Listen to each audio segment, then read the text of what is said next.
Jesu, Anye Nesika.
Madunyiswe uJesu Kristo. Mhlanje thandwa zami ngifisa sibuke ivangeli lika Lucas chapter 10 verse 25 kuze kube uverse 37. Kunendaba lana uJesu ayixoxayo yensizwa esuka eJerusalema yehlela eJerikho. Endleleni ihlangana nezigebengu, endleleni bayayishaya, bayishiya beyitshela ukuthi sebeyibulele. Mhlawumbe namhlanje inkonzo engifisa ukuhlala kuyona abantu abakushiye beyitshela ukuthi sebeqedile ngawe. Abantu abakusebenzisile, bakusebenza, bakuyuza, benza konke, bashiya bathi awusophinde usukume.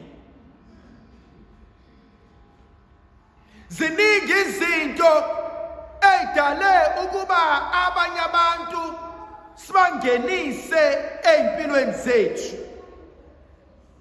Lensizwa ilimala, ayilimali iseJerusalema,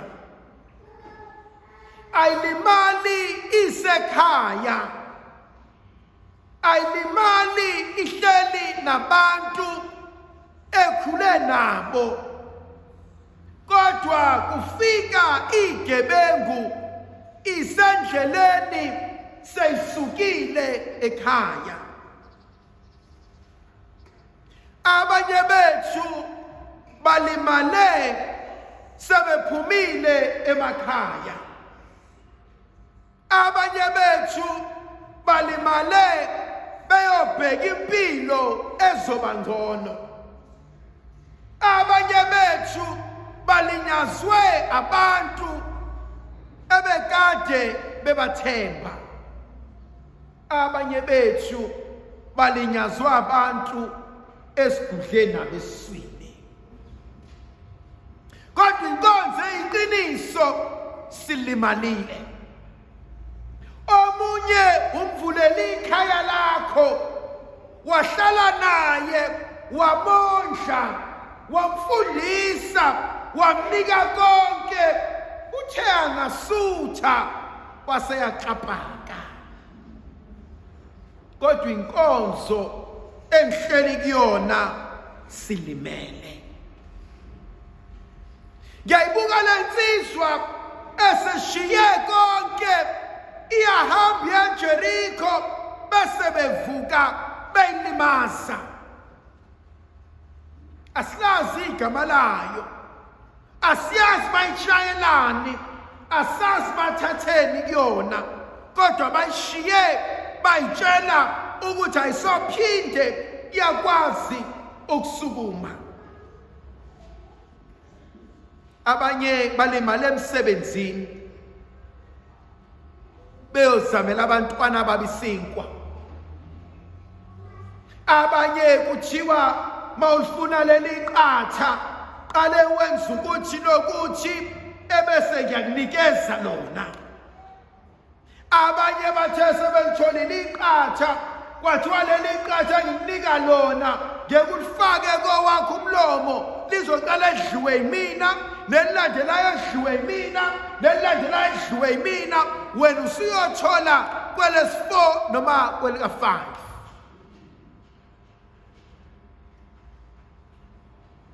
Khona into engithintayo kodwa endleleni kufika umpriste ayibone lensizwa elimele kodwa nqabe ukuyisiza.